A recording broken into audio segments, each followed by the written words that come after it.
Boom, boom, boom, boom. Hey, I don't know. Does it get in? Yeah. So, Hey, you see me now? Well, today what I'm doing is I'm showing how I والله ما بينفع built الشغلة دي ليه؟ my live set. And I'm gonna go on the overview. And with me is a good friend, I can hear you. Sar. Can you hear him? I think you can How hear him. bad is the delay? Not too bad, I guess. The Oh delay is shit, the okay. delay is bad. Yeah? How long?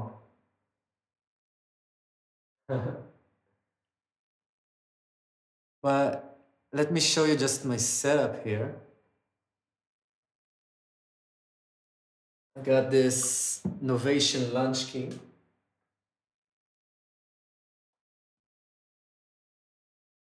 That's where I do my basses, my synthesizers. I was just listening to myself. Yeah, I also like to look at myself and listen to my voice.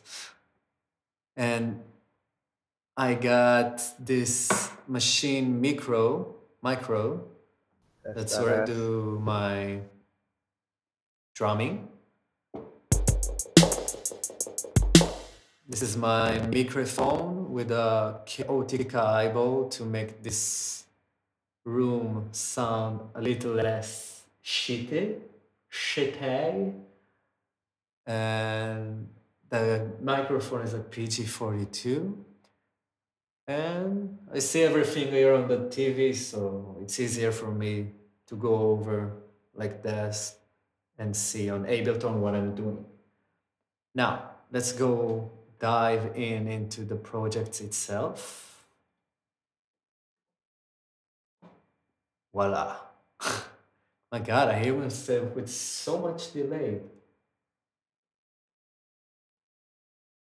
What I'm doing is I'm changing the buffer size, 128 samples, hoping it won't glitch too much. But I got. Shit, that's nice. I like the transition. You felt it? You saw it with a less delay?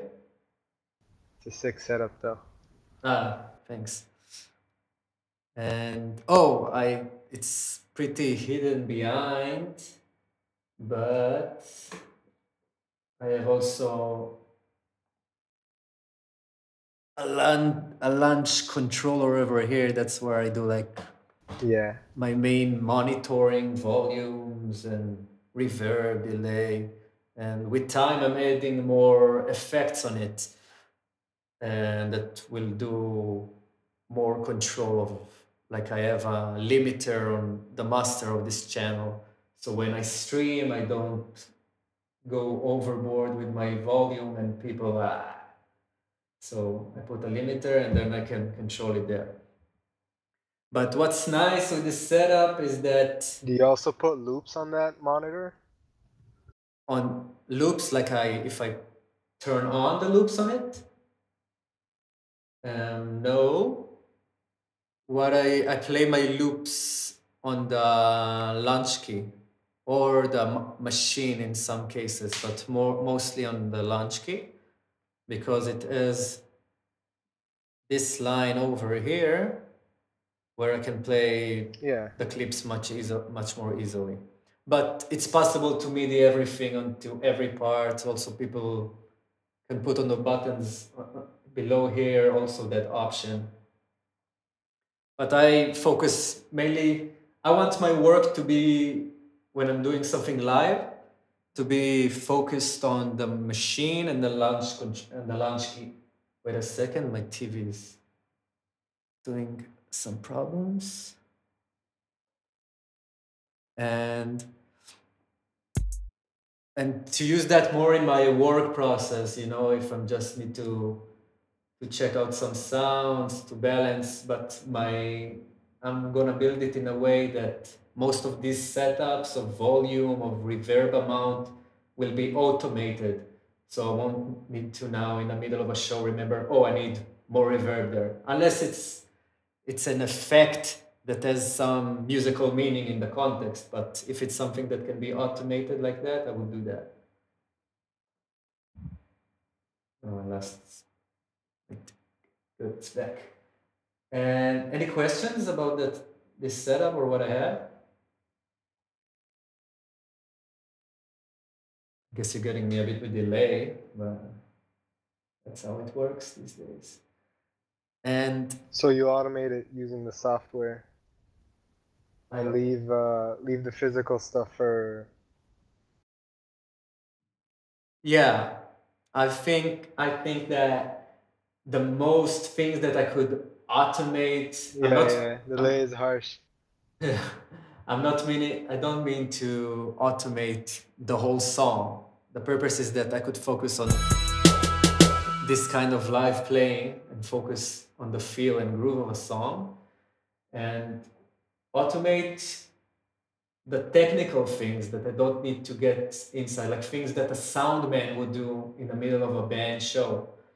Those are things I should not be not put too much effort in, because they would make any performer go nuts with that. And what's nice, and I would show it later, and in Ableton there's something called dummy clips, which then you can save parameters, and then I can play the clip, and it just automatically puts all the parameters there.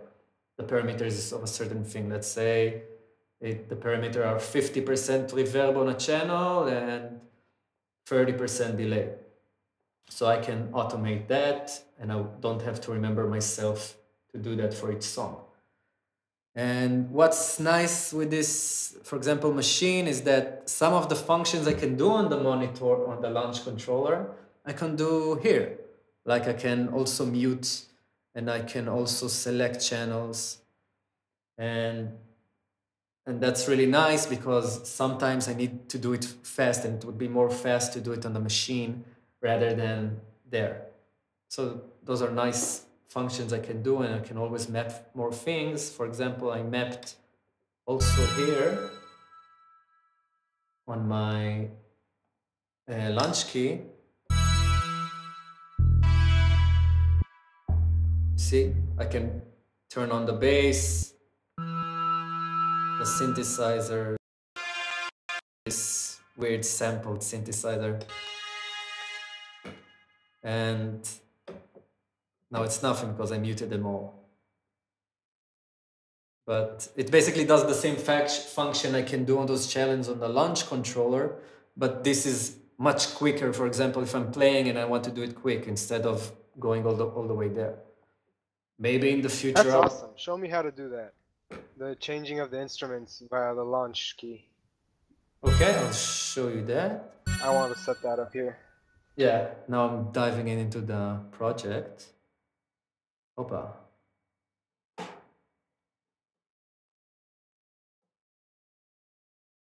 Opa. Now you can see it much bigger. I will move myself to this side. Now you have more space on the left side, which is a bit more important to see on the Ableton. Okay, so I have my channels here. I have drums, bass, melodics, harmonics. This might change. This is just what I'm working with like now, because it makes sense to me, you know, drums and bass to be first and all the instruments, and then in the end I have my vocals in and guitar that I might sometimes use. I have instrument sum, which is basically all of these, the melodics, harmonic, anything which is not drums, bass, or vocals goes to this. Why I do that? It's just much easier for me to mix that, because I have on the launch controller monitor, I have the vocals on the instrument sum to the right, to the distant right, and then I can just in the moment, oh, I see my vocals are too loud, or all the instrumentation is too loud, I can take them down. And to the far left, I have the drums and bass. And in the middle, I play with them when I need to. But it would confuse me if I need, oh, am I on channel 4 or 5 right now? So that's why I put the important things on the edges. Now, I'll show you first because you asked about what I did with the bass and this. I call this melodics for instruments that I use mainly for melodies, and harmonics for things that I use for chords, like if I use a piano or a pad, that's why I call it like that. And I made them red, orange, yellow, green because I can also change the colors on the launch controller, which in the future would make it easier for me to do small changes there. But it also looks nicer for me to have just 4 colors because you see it repeats itself.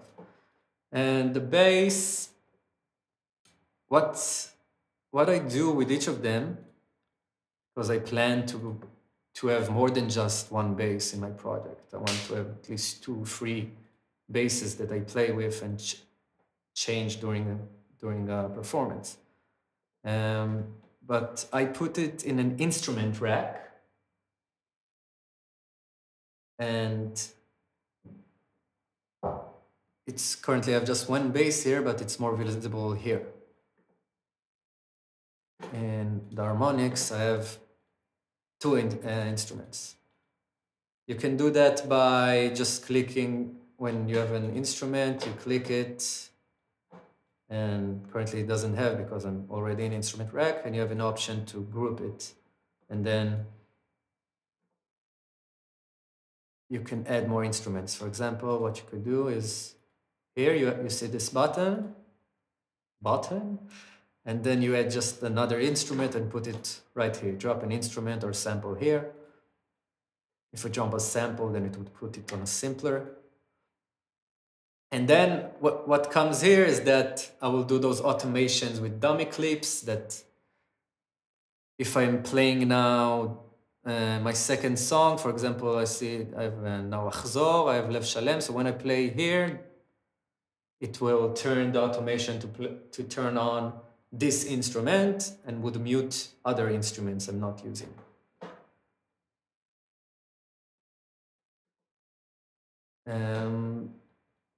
Now, in order to play all of these instruments together, what I just do is I press here the ARM session recording,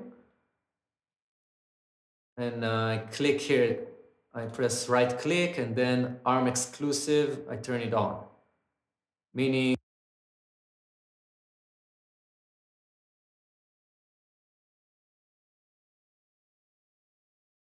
I turn it off, the ARM exclusive, because you just saw what it does. If it's ARM exclusive, I just record or play from one thing.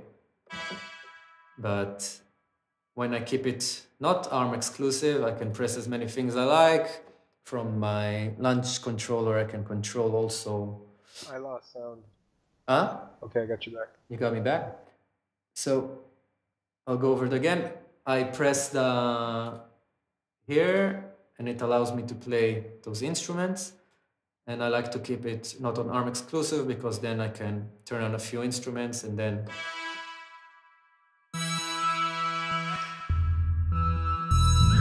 it plays them simultaneously. The same thing that you could do is inside a channel. If you have a few instruments inside, you would be able to also turn them all on and just play them from the same instrument. That's also an option. But this gives me more control on the sounds, the balance of them. And now, okay, now I want to play just with this instrument, now with that instrument. So, yeah.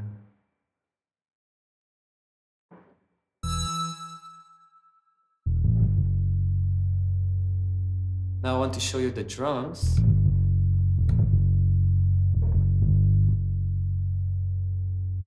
Also, what I did about those synthesized sounds and bass is I put a pitch, which is a very useful MIDI effect You have it in your options here in MIDI effect.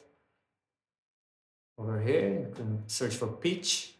And what it does is what I did for example, the bass, I took it minus 20 steps down. Now, each song is gonna be in a different scale. And each song would require, for example, my synthesizer to be in a different octave. And my bass is in a different octave than what it is. So what I do is I want to make my standard octave, like, because I can see on my launch key, I can see 0, 0. That's what I want to be my standard. That's where I know when I start a song, that's the octave I should be in.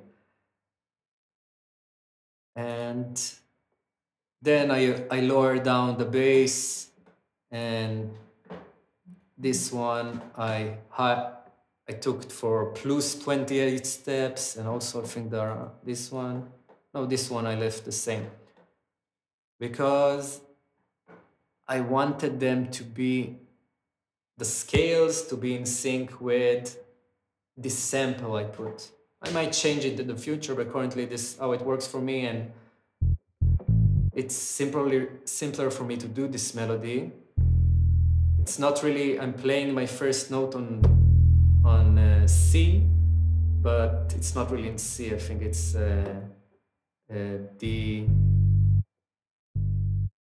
D sharp. So that's why it's nicer and more simpler for me to do this melody like that. And I would change it for any other song, because basically I'm not trying to show as if I'm a virtuoso piano player. I just have 2 octaves, and I have to do the best out of what I have, because if I'm playing a song that starts in the middle of the first octave, then I'm missing some notes higher on the octave. That's why I'm gonna make it in a way that is both simpler for me to learn it. For example, play on less black keys and focus more on the white keys. And I find it much more easier once I know which scale I'm on. Now I'll show you a bit the melody I play with both 3 of them.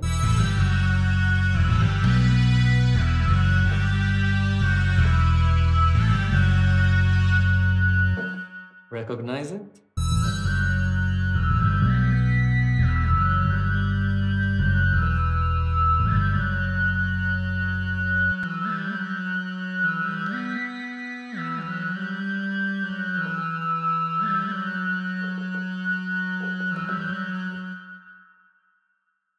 And if I add the drums to this, now I'm gonna turn off the microphone, because you would hear me too much going on here because of the sound of the tapping.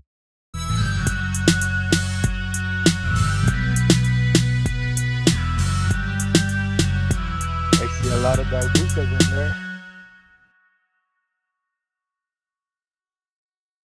Give me some darbukot. Yeah, I'll make it just a bit that you'll see on the camera. Actually, I do have darbukot. Still playing with them, the sounds are pretty funny and not matched, but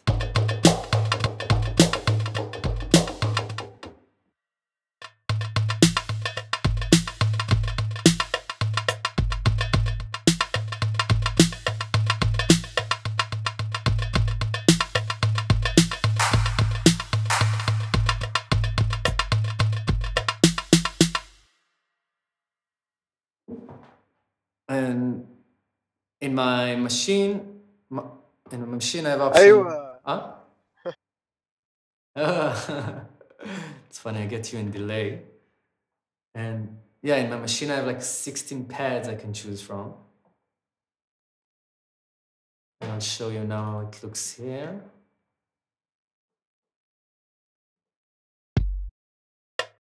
I have my kick. I have the dabbucot here. Hi-hat. I have 2 hi-hats because this allows me to do like 16th notes. Put some crashes on this. And I put an open hi-hat. Currently, the sounds don't match too much, but this is what it does.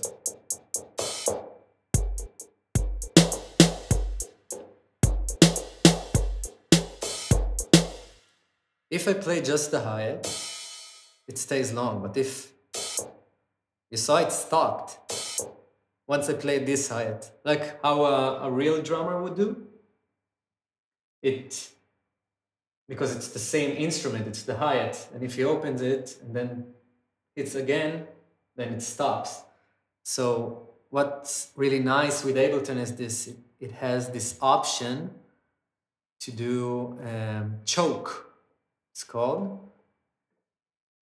You see if the open hi-hat is on choke 1 and this hi-hat 2 is on choke 1, also the second hi-hat.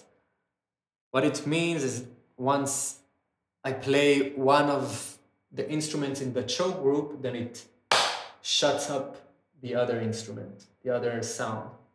So that way it sounds more real that I'm playing an open hi-hat and then stopping it. Of course, currently these sounds do not match and I would have to find a better sound than that, but it does the job. It gives me this shuffle movement.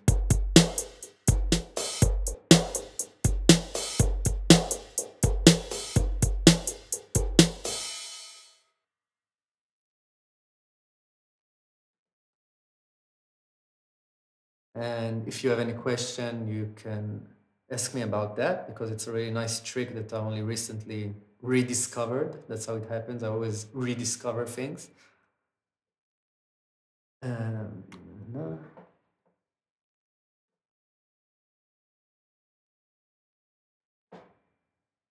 Now, I have also a channel for samples. Currently, it's empty in the effects, but for example, I have this sample.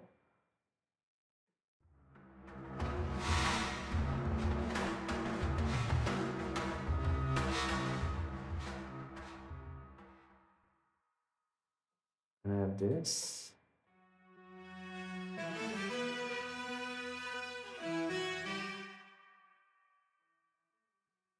This channel, which would probably become into a group, like a group channel.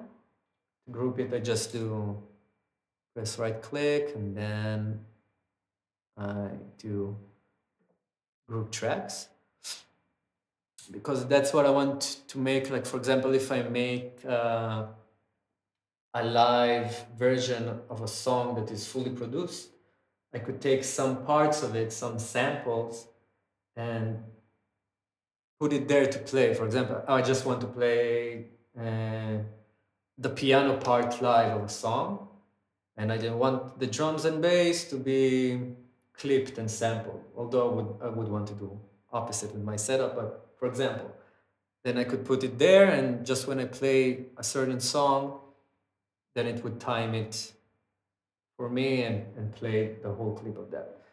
But I also use that channel to play with samples and tweak them, like more than how a hip-hop beat maker would do. This is my guitar channel, which currently I don't have a guitar connected, but I put on it an EQ and probably some compressor I'll put later, and some effects to warm it up. And this is the instrument sum I've shown earlier. This is something that's important. Compressor sidechaining. Can you show me an example of how you manipulate a sample in real time using your setup? How I manipulate in real time, usually, like currently, that's not what I'm doing with that. I would, before and make some kind, I'll take a part of a song or some sample I like, make it change the timing of it, the BPM. I would change the octave, like the note, the tone of it. Maybe take some part, cut it, and then I would use it live. I can show you how I would do that.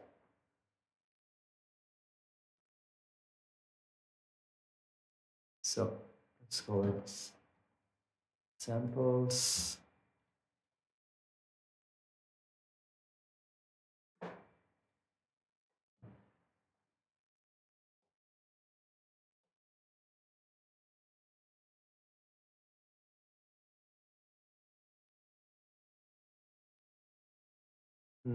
I would use simpler, as its name suggests. It's simpler than anything else. Oh, I opened an audio. I need a MIDI track for that, because it's a MIDI instrument.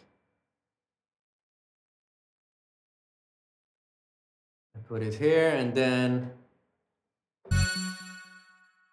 let's shut it.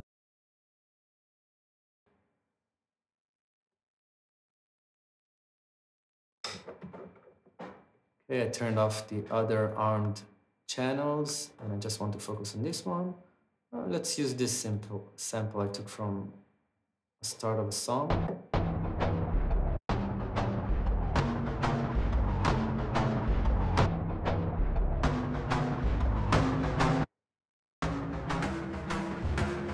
With simpler, I can take this part of the song I chose as my sample. Let's skip to that because it's a nice part with just the drums.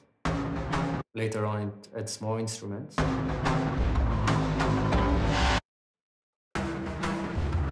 And simpler gives me three options: classic, one-shot, slice.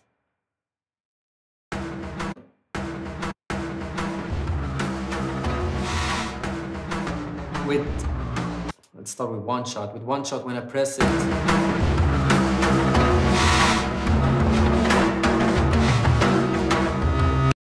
it focuses on giving me this old loop going on.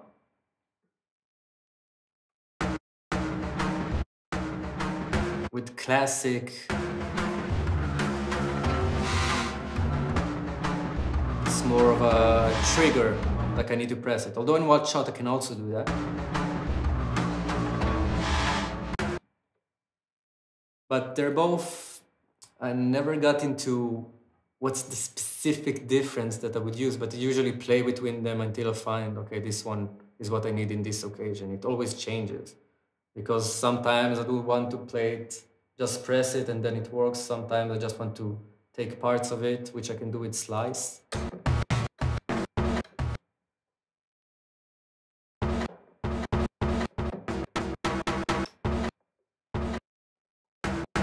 See, slice basically takes this whole part and slices it up to me, and then I can move it a bit. This could work nice with a more clean drum part, because then you could slice up the kick, the snare, and the hi-hats.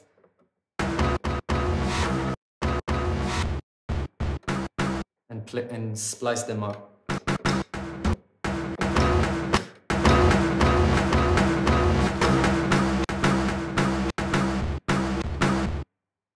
And it gives me options of transpositioning it. Adding some fade, so then it could sound like more ambient feeling to it.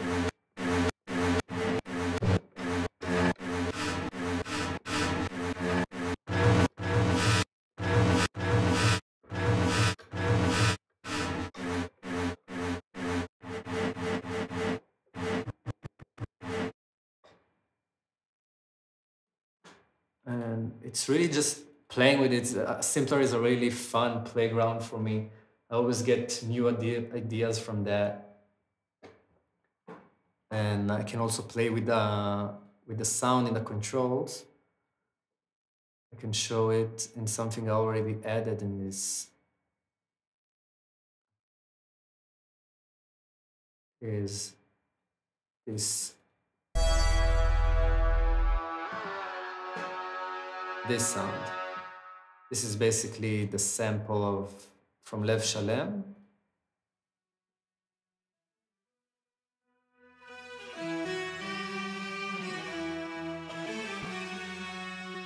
Took the beginning part of it, where it's just the violins and cello.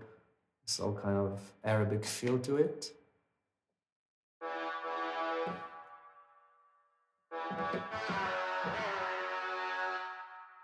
And this is where I put it in a sampler. What I worked on in this one is because when I took this, I just want to have this flow part where it seems like it doesn't stop.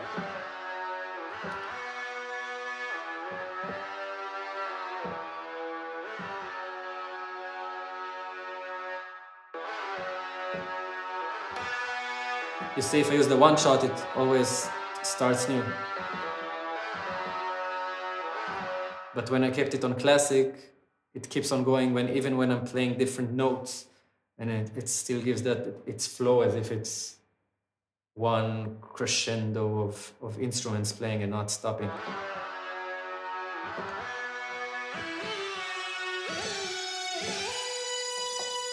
Now, you could argue if it sounds cool or not, but it sounds a bit cheap now. But it gives some interesting color that I could later develop into something else. For example, if I take it one octave lower, or even two, it gives me this old dark feeling. You forget that it was violins from a sample, and it sounds as if I just synthesized this. And in the controls, I can play. That sounds cool. In the controls, I can play with the LFO and give it more. Yeah, if you want to play with the LFO and add more electronic twist to the sound, you can press. You have the filter here. You just load it up, or just have. It's basically the filter is how much of the LFO influences the sound, without getting too much into the detail about what is LFO. And then I can control how it affects it.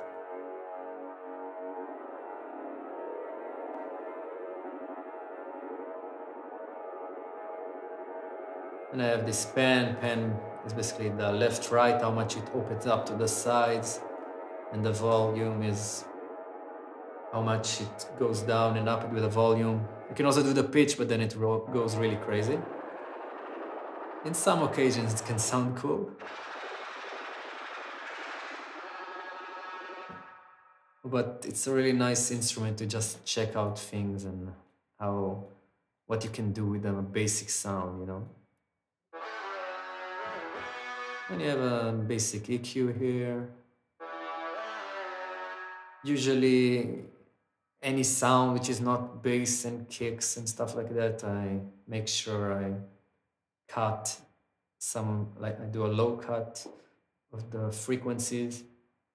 That cleans up the sounds a bit to leave more space for the low sounds of bass and kicks, to make space for the mid-range parts. This one I took drastically into the center, but each instrument needs a different point in the low cut. Oh, and what made this instrument work is this glide option.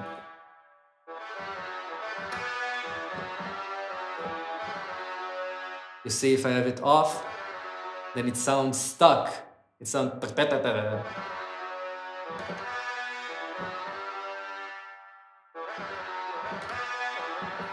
with glide, it sounds as if it really the sound glides from up down and doesn't stop, as if like a violin part.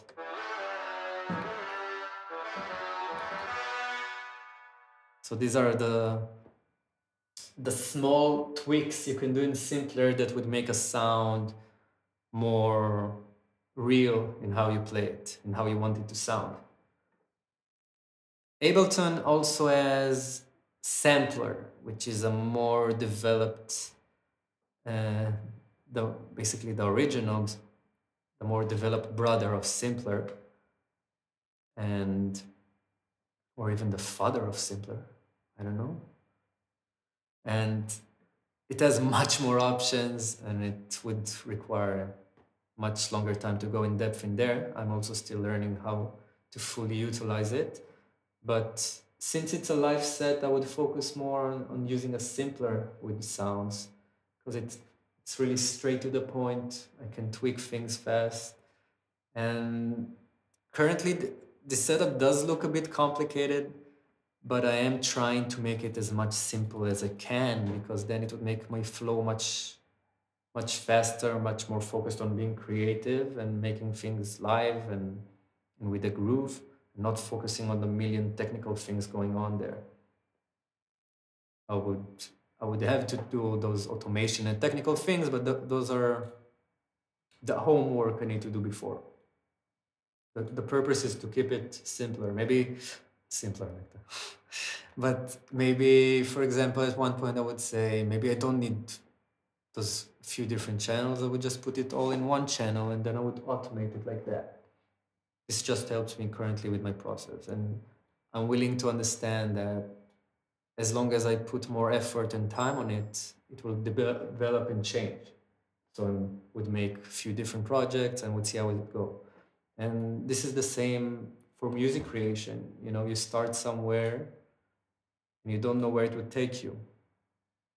With you say you have a vision in your head, but then it changes because you have something else that you found in the process of making the song that you feel like, okay, that's where I should go.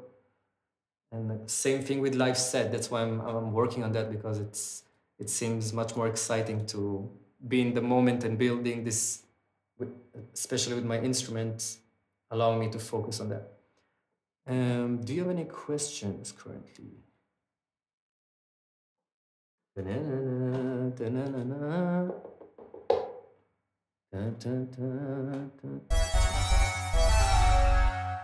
Opa.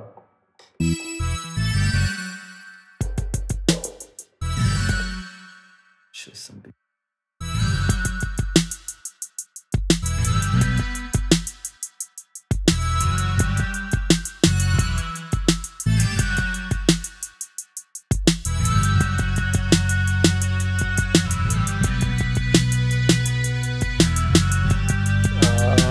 Well, basically, I want you to show me like your live set, like what you can do, because this shit is amazing.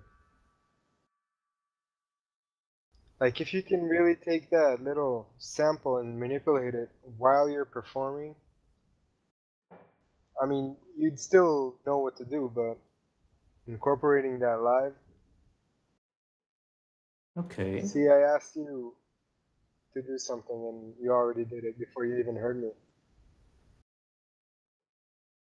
You're talking about tweaking, for example, this sound? Yeah, so for example, what I could do is map some of my launch key knobs. Let's say I want to play with this sound a bit more.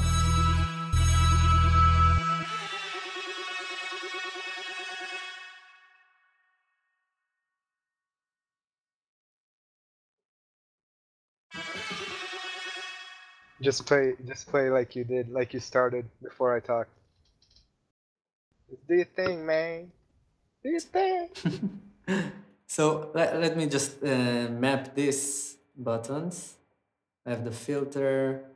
Let's play. Let's see. What I do is I do the Control M. Let's play with a bit of it. Let's tweak this. Let's tweak with the frequency. Let's see how it goes.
Well, I kind of like really playing with that sound because then it brought me to this kind of different feeling of playing, you know.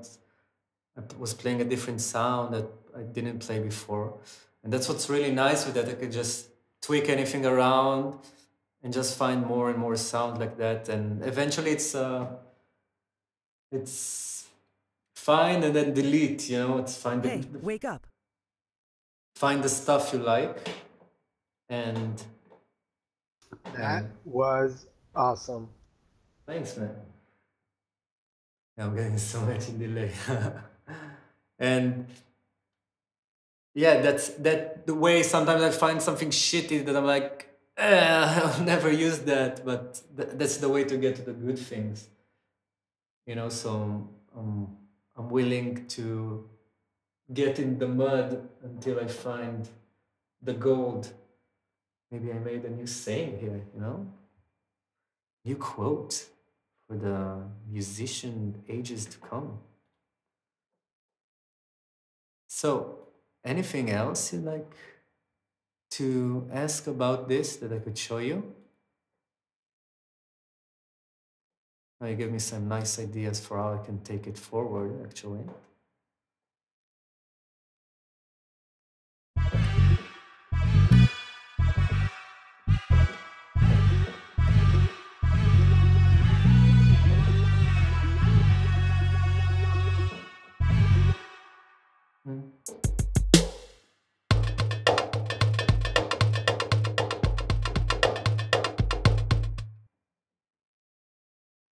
Really like is this sample. Yeah, can you show me, like, if you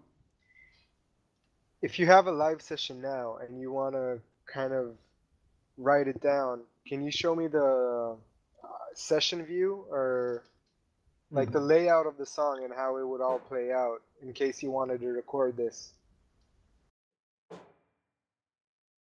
Okay.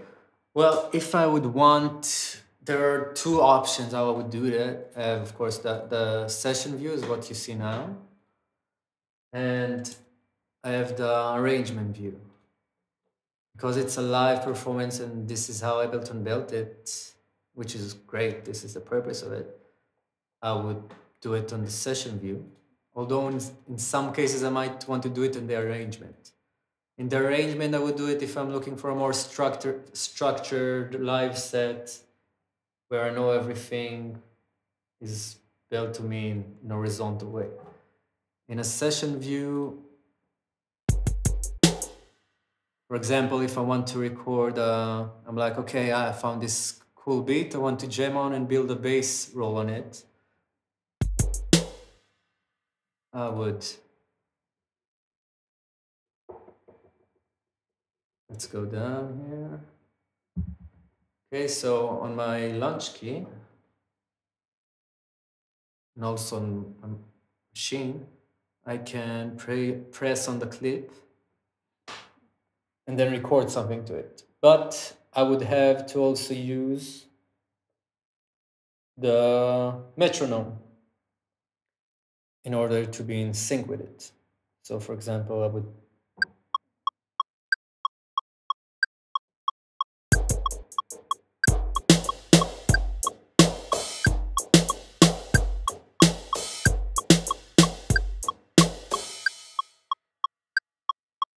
okay, so I put a metronome, I press play, and then I'm like, okay, playing the beat I want, checking that I'm in sync with it, and then I would press the clip to record it live. And then I could stop a clip in order to play it vice versa, to play it in a loop.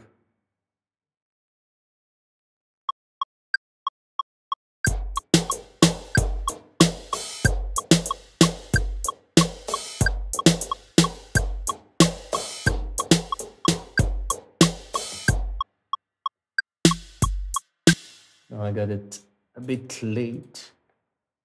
You see here, I have an option when the recording would start. So I put it on half, but that takes too long. It's not really in sync with what I'm doing. If I put it on quarter note, it should be better. Let's check it out. Yeah, when I press it, it's much more when I want it. Before it started with a delay.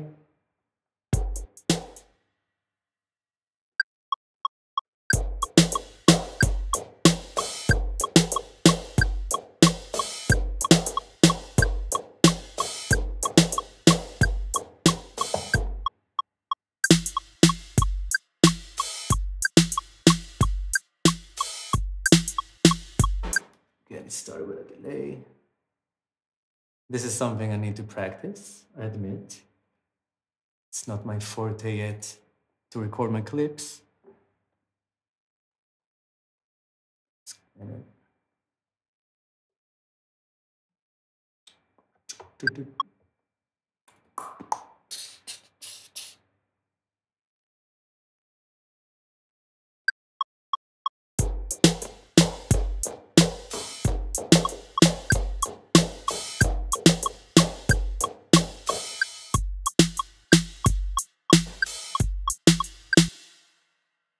Okay, so I can take this part.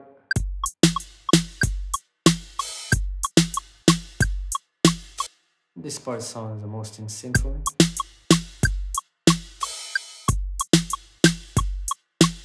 You see, then I can control exactly which part. I can record the whole minute and then choose the best part. In order to, in a live set, to have something really recorded and looped on right away, it's also something possible. It just needs a bit more training and more to find the right configurations of where I want to put it, where I want to put that loop and to make sure I got it. The thing is that I don't like the metronome playing too much. Currently, with my setup, with my Focusrite 2 i2, I can't channel the metronome through just to go to my headphones and not to the monitors, for example, because then if I'm performing, then people also hear the metronome. So I'm working more on things that wouldn't need the use of a metronome. That's why I prefer focusing on practicing live playing and using things that are automated and recorded before, and less live looping. Although live looping is fun for me for finding out real quick drum beat, and then building something else on it. But in a live show, I wouldn't make it my focus to do live looping, because it's cool and it can build up to really cool things, but for me it seems sometimes, okay, you're building now this part and this part and this part. When are you getting to the song that you want to play to me? So it's something of a balance between that, of how you want to express musically live what you want. Yeah, I'm asking about the looping because I think it would help you in the creative process, not necessarily during live performing. But I get what you're saying. Yeah, so I do use it for finding out ideas to really record something fast, like I did now, just putting it, and then, okay, I got this roll going.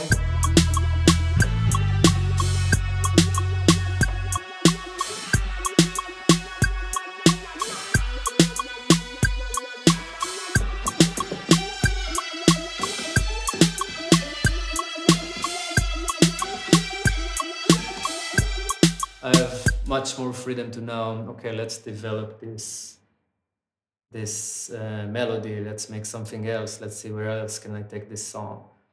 Sometimes if I just really playing both of them, then I'm limited in a way of how far I can go with the melodies. But if I'm playing the drum parts, then I need a more, not basic, but a melody that I could really play in sync with the drums without it taking too much attention from me.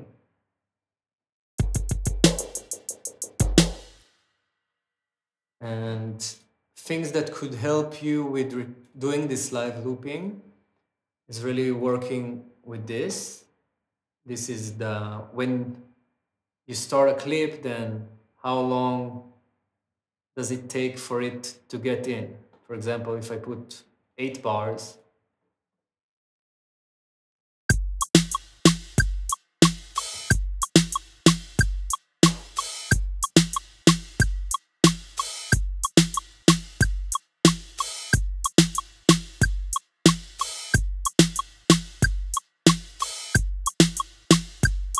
right? I put, let's say, 4 bars. You see, I pressed the record button, but it counts 4 bars until it gets in. In a live situation, I don't know how relevant that would be to anyone, unless maybe they're playing a long clip and then they wanna, for example, they separated their it's called scenes.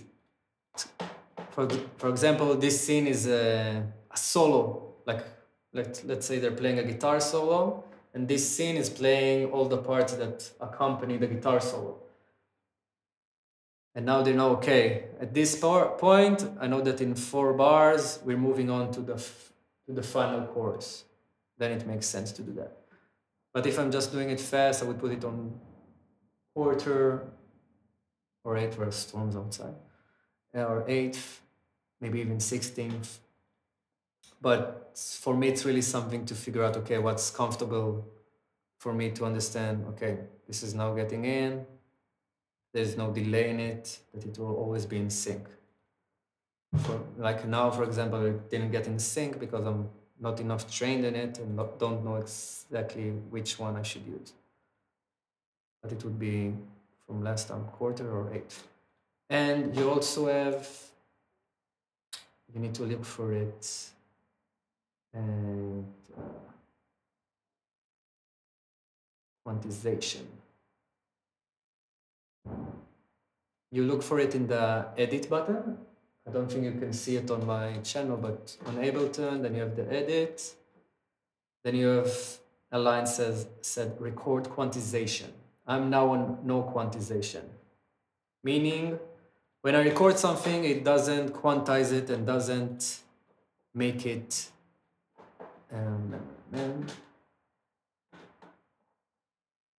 You see, I record it and I'm not really sitting exactly, but that's what gives it its live feel, its grooviness. A human is playing this and it's not sitting exactly on the grid. If I put it with some quantization, I could put it on quarter, 8th note, 16th note, and then it lines them up to be right on the grid. That would make sure that when you're playing live something and you're live and do the loop, it would sit right and you wouldn't have to worry about you missing the cue, missing the sync and missing the tempo of it. I don't prefer that. I prefer doing it later if I want to do some changes, because if I'm doing the quantization while I'm playing live, it kind of loses the point, even if I'm doing live looping. Because if I just wanted to be on the grid, then I would just record it before and wouldn't worry about it. For example, I can also fix it now. Let's sit on the right note, on the right beat. This one is a bit too back. Let's push it a bit.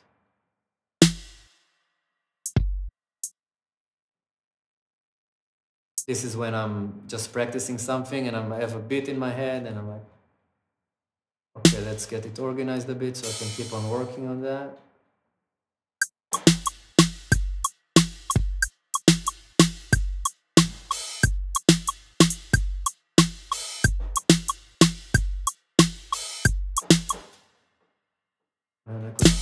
totally mechanize it and just pick them all and do Control U, and then you saw it move them a bit.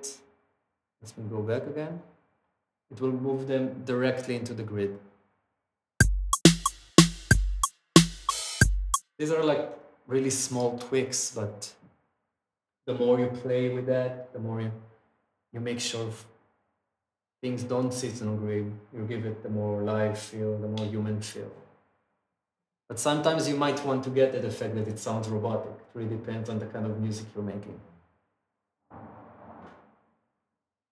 I think you can hear thunders going on in Graz, Austria now.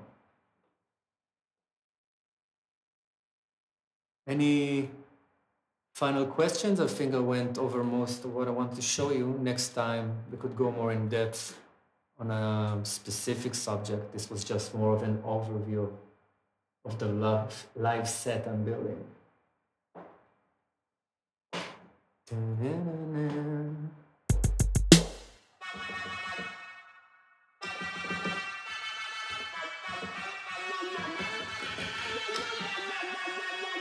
That's crazy, man. I can't imagine thunder. AC's working 24/7 here. Here we don't have an AC. But it's totally hot like during the day, and then around afternoon it could get stormy and rain. The other day there was, I don't know what it's called, barad. I don't know. I don't really have any more questions. I mean, I need to kind of test this stuff out. Mm-hmm. Yeah, I would focus on the simpler and getting down the beats you want, either way you like, either you with your mouse, or actually I know you have your own pads that you could drum on, so I would go on that, would give you more creative space to find out beats you like. Even if you build them, just record, you can record a loop, do the kick. I'll show you. I could.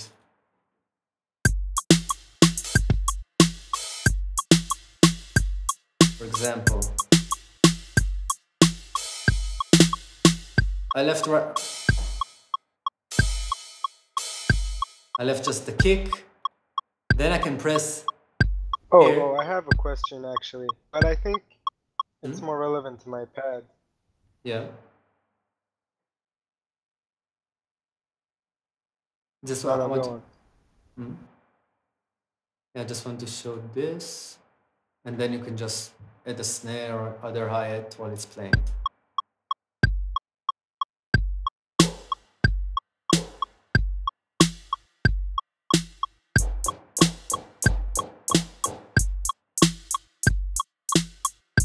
That's another way to do it. How you could just record a bit and it goes on, and you just add each part like hi-hat, snare, and then you build the whole thing out of it.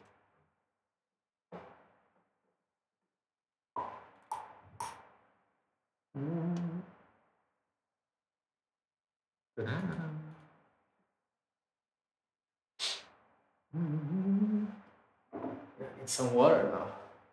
Talking so much. I didn't know I can talk so much. What's going on with me?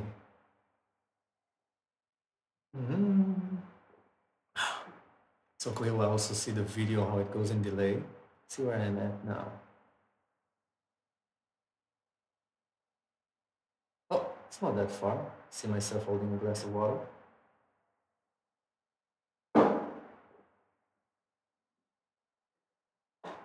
Cool. So it was fun showing you all of this. Next time we'll go more in depth on any other issue you like. And also think there are some relevant parts here other people could find, and I would just, put it with times, with a minute. Like if, for example, I show how to use something, I could do, and then people, they won't watch the whole, I don't know how long this is, like an hour, but we'll focus them on what could be relevant for them. And this was my Kipodcast with Sar Avishai, my good friend, who does me honor to watch this and learn something from it, because you also to play Ableton, like who doesn't? It's the best software ever. And they're not paying me to say that. Had fun. See you. And next time I will find a better signature outro to my videos. See ya. Man, this was awesome. Dankeschön.